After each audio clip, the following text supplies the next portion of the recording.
Nigel Havers, Jon Culshaw, Paul Zerdin, and of course Sam are here, starring in Sleeping Beauty at this year's Palladium. I mean, come on, the Palladium, hey lads?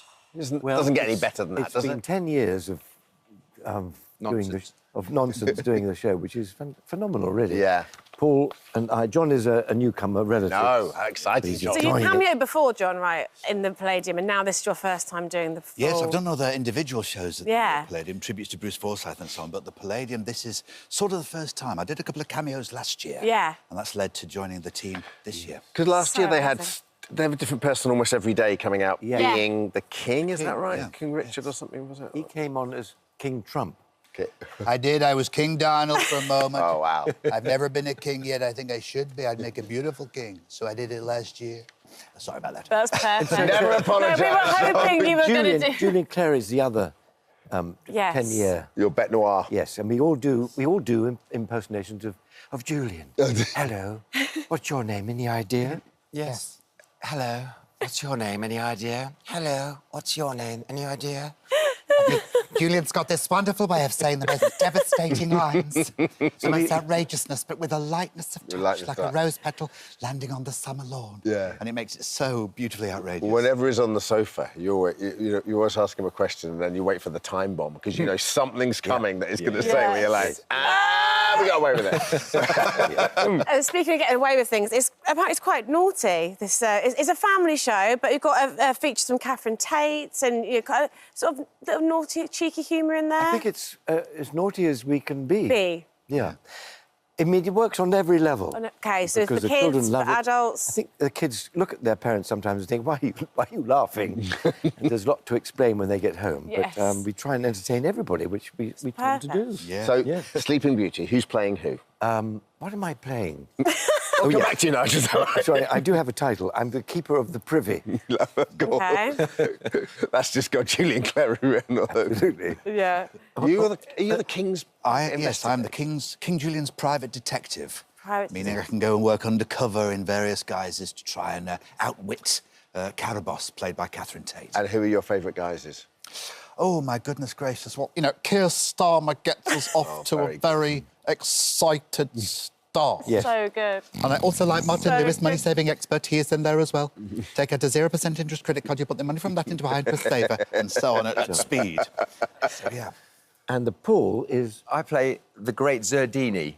I'm a magician. He is a loser. No, I do magic, and Sam helps me, and Nigel helps me. Yes. He comes on as my assistant at one point, and we perform an illusion together, and it's very silly.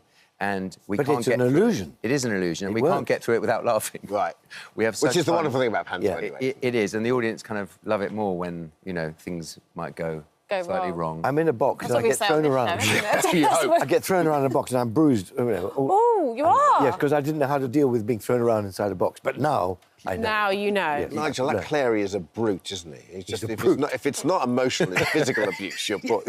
Yes. What did he describe you as? Poster boy for... Assisted dying. Only Julian Clary could get away with that, couldn't he? He delivers things with such delicacy. Yeah. Is it true his costumes cost up to £40,000? I wouldn't have a clue, but they look as though they do. Yeah. I mean, it's pretty incredible. But that does look like about £40,000 worth.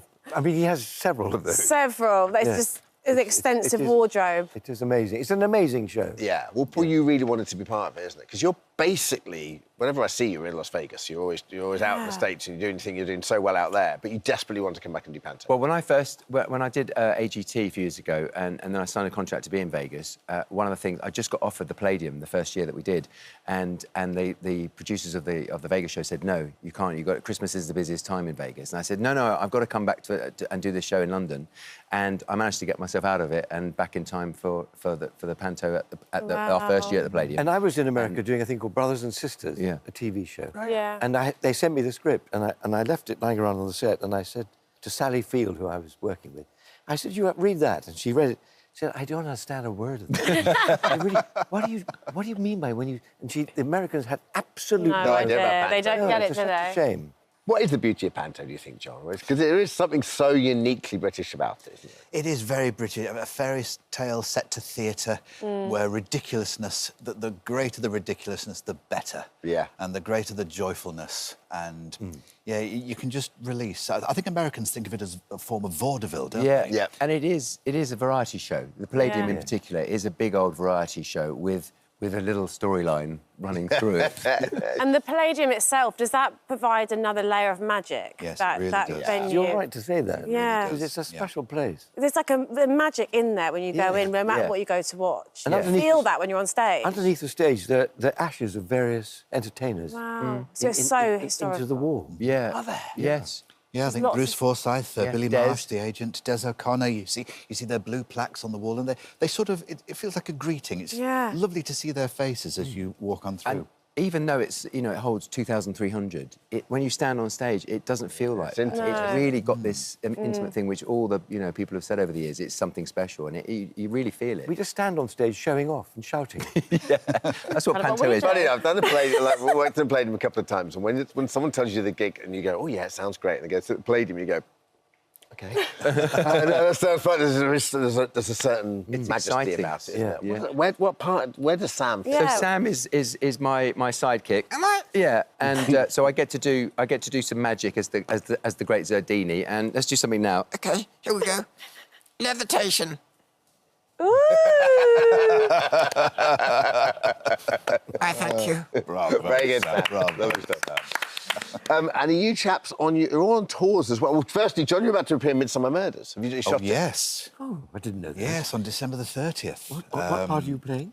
An author called Bertram Jewell, who wrote a sort of a treasure hunting seeker book. Yeah. Amazing. Yes, I have to swan through that being all mysterious and enigmatic, you know. And do you make the distance? I'm not quite sure how much I'm allowed to Say nothing more. I'm not quite sure. Don't want to give too much Well, don't you away, sat on John. the couch with him for too long. 'Cause Midsummer Murders. his murderous intent in those eyes. Yes. But you're all touring, but individually in 2026. So you're going off to do it individual. Yeah. So Nigel, what are you doing? I'm doing my tour. It's called Nigel Havers Talking Nonsense. Because I use the word anyway, and I talk a lot of nonsense. I do what it says on the can, you know. Yeah, perfect. And I really enjoy doing it. And is it retrospective? You go and Yes. take questions and Yes. have a chat? Yeah, it's Lovely. just Lovely. me wittering on. And he does some magic in the show. I do some magic in the show. Magic. Yeah. Okay, so there's quite a lot on offer there. And I make a dry martini. Oh, I I teach love. the audience how to make the perfect martini. What's your hack to the perfect martini? But it's really basically you have to freeze everything, Even the glass? even the glass. I love a martini. You know, me too, but you know, his ultimate hack is a bacon sandwich. But what do you do with your bacon sandwiches? Well, what do I do? Tell me. Well, Is it the hangover hack? Yes. I read that you put marmalade. I do. They are fantastic. Really? Bacon and marmalade sarnie is So the too best many thing. martinis and then you go for the marmalade. Yes. Bacon Basically sandwich. Paddington Bear, aren't Yes, exactly. you? Wonderful Wait, man. with martinis? Adore you.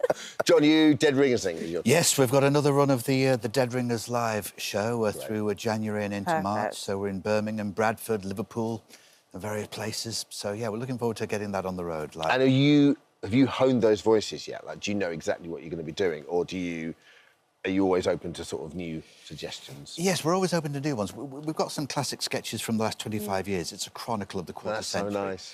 But there's always a topical Donald Trump. There's always a topical Keir Starmer. And what are the voices from 25 years ago that you still love to and still resonate now with the audience?